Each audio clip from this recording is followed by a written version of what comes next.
What's up, everyone? I'm Jack Fossett, and today we're checking out the Tube Squealer from Warm Audio.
Hey folks, welcome to the channel and welcome to this demo and review of this triple Tube Screamer style pedal from Warm Audio. Now, if you haven't followed Warm Audio, they're doing some really cool gear that are either clones of or inspired by pedals that and other gear that are really pretty unique and doing a great job of paying homage to what they're inspired by, but also kind of taking it to new levels. Now, this is their Tube Screamer. So obviously, you look at it, it's got the really cool enclosure. It's green. It's got the name kind of, it's the Tube Squealer. And what this does that's particularly cool is not only does it give you 3 different classic Tube Screamer voicing options, but it also gives you several other features that are really, really usable and will make the Tube Screamer smoother and better for people who maybe like the sound but don't really like the pedal. The Tube Screamer is certainly one that gets a lot of detractors. There's the mid-hump thing, there's the compression thing, there's a little bit of the cut in the bass and everything that a lot of people don't like. As much as I love Tube Screamers, there are a lot of people out there who really, really put them down as like one of the worst pedals they've ever heard of. Now, obviously they're super popular too. I did a whole video on why is there so much hate for the Tube Screamer, and a lot of the comments were certainly like, well, it's like the most popular pedal ever. Like, how can you say there's so much hate for it? Well, there is a lot of hate for it. So first of all, this starts off with giving you 3 different voicings of 3 of the most classic Tube Screamers. You've got your TS-808, your TS-9, and your TS-10. And the TS-10 is probably a little bit less classic than the other 2. However, what's unique about that one is that's the John Mayer sounding Tube Screamer. So that one has kind of come to prominence more so in the modern pedal era for people looking back at the tones that he used. There were obviously some other great Tube Screamers out there. The TS-7 is kind of a sleeper classic. But the interesting thing, and what I like about this pedal, is that they didn't over exaggerate the differences.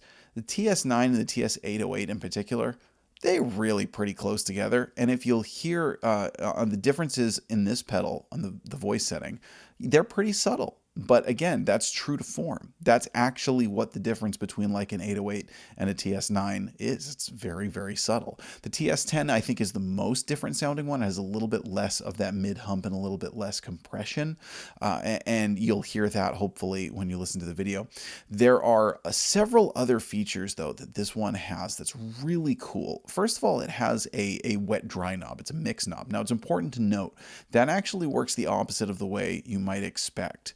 Right, so when it's off, which is when the dial is turned all the way to the left, that's when you're getting your full overdriven signal. It's funny because when I first got this pedal out to do this review and plugged it in, I thought it was the opposite. I thought when you'd said off, I thought that that meant like, okay, your overdrive is off and it's just your dry signal. It's the so, and then I thought like I was like, I'm not getting anything. Like maybe I need to send it back. Maybe there's something wrong with it. No, it just goes the other way. So when it's off, you're getting the entire wet signal, the entire overdriven signal. Then if you turn all the way over, then you're just getting clean signal. So, but really cool if you want to kind of maintain a little bit more transparency in your tone. Now, there's also a really unique switch that has a picture of a single coil and a picture of a humbucker. Now, the single coil mode there, which I don't even want to say single coil mode, like that's certainly what the picture is, but it's basically like that's more your standard tube screamer mode. That is a difference in the mid setting, which is really cool again for people who kind of like the idea of a tube screamer but don't like it so much in practice. So on the single coil setting with your classic tube screamer mode, there's a little bit of a bump at about 800 hertz. If you click it up, it jumps up to 2K. That's for the humbucker mode. Now, the interesting thing is that's pretty bright. It actually makes it quite a bit brighter. So if you have a dark guitar, a dark sounding amp, it takes out some of that mid hump and adds a little bit of a more of a clarity and a higher end push, which could be really good in a lot of band settings, and it could be really good with a lot of different guitars. In fact, you heard that at the beginning with the Gibson ES335, which really brightened it up and made it punch a little bit more so that it balanced with the Stratocaster. Now, obviously, you don't have to use one with single coils and one with humbuckers. It's really more like a mid-range switch, but you can also see how it would work. You know, one would work better with single coils and one would work better with humbuckers. Now, lastly, you have a voltage boost, and it also will work in either true or buffered bypass. What I love about that is the switches are on the top of the pedal. It's got top mounted jack, and those are switches up there for that. So no internal, I don't like taking the back off of a pedal and dealing with internal dip switches and the little tiny trim pots that you need like your micro screwdriver for. Like, no, just give me everything that's easily accessible. Now, the voltage boost, what's interesting about that is it kind of mimics, it's not, so bear with me here. This runs on 9 volts, but what the voltage boost does is it kind of mimics the sound of if you were able to run it at 18 volts. So it sounds a little bit more open, and it sounds a little, I want to say a little more compressed and a little punchier with it off, a little open and a little bit more open and bigger with it on. So what I want to do right now is I want to jump back in and give you a full tonal rundown of this pedal. And what we're going to do is we're going to flip through primarily to start the 3 different Tube Screamer voicings. Now today I'm using a Fender Stratocaster that's loaded with Gun Street 50s era pickups. I'm also using a stock Gibson ES335. We're plugging into a Rivera Venus Do.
All right, now I want to go back, and with the ES335, we're going to try a couple of different things. I want to try the difference between the single coil and humbucker mode. Now, for a lot of this video, like what you just listened to with the 335, I was in the, again, single coil mode, well, the classic tube screamer mode. And it still works really, really well for humbuckers, like you can see. Now, this is not like a dull sounding. This is a nice ES335, so it's not a dull sounding guitar, and it's a great sounding amp. You know, there are a lot of humbucking guitars out there that have more of a mud to them, and they just don't have that clarity. So that would be a great, great switch for that sort of thing. But let's dive back in. I want to listen to the difference between that switch on each of its settings.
And to round it out, we're also going to try the mix knob. So we're going to hear it with the mix off, so you're getting the full overdriven tone. Then you're going to go to half and then turn it all the way up, which is entirely your dry signal, and really see how close it is there to your basic clean signal, so that you can see different ways you can dial in this pedal. And also the voltage boost.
All right. Thank you for tuning in, everyone. I do want to say thank you to Warm Audio for sending this over. This was a sponsored review, and I'm going to link to where you can pick this up. This is, as of right now, unless you're watching this video a year later, this is a brand new pedal, and I'm really, really thrilled. They actually reached out to me, which, believe it or not, even though, the channel's doing pretty well, most of the time, if there's a piece of gear that I want to review, I usually reach out to the company. And so, anytime a company reaches out to me and they're like, hey, we love your videos. Do you want to be, do you want to check out some of this gear? I'm like, stop. No, you don't like my videos. Yes, you do. No, stop. It's a millennial thing. It's just something, it's just part of my reality.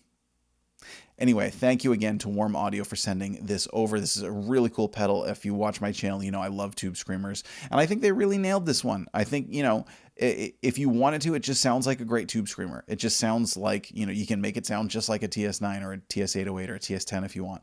But you can also use a lot of different options to tweak it, to make it sound better, to suit different rigs, and you can do it very easily. You can do it without needing to get into crazy adjustments. You know, flip of the switch here, slight dial of the knob there, and you're in really cool territory. So let us know what you think. I'm Jack Fossett. Please remember to like, share, and subscribe, and we'll see you next time.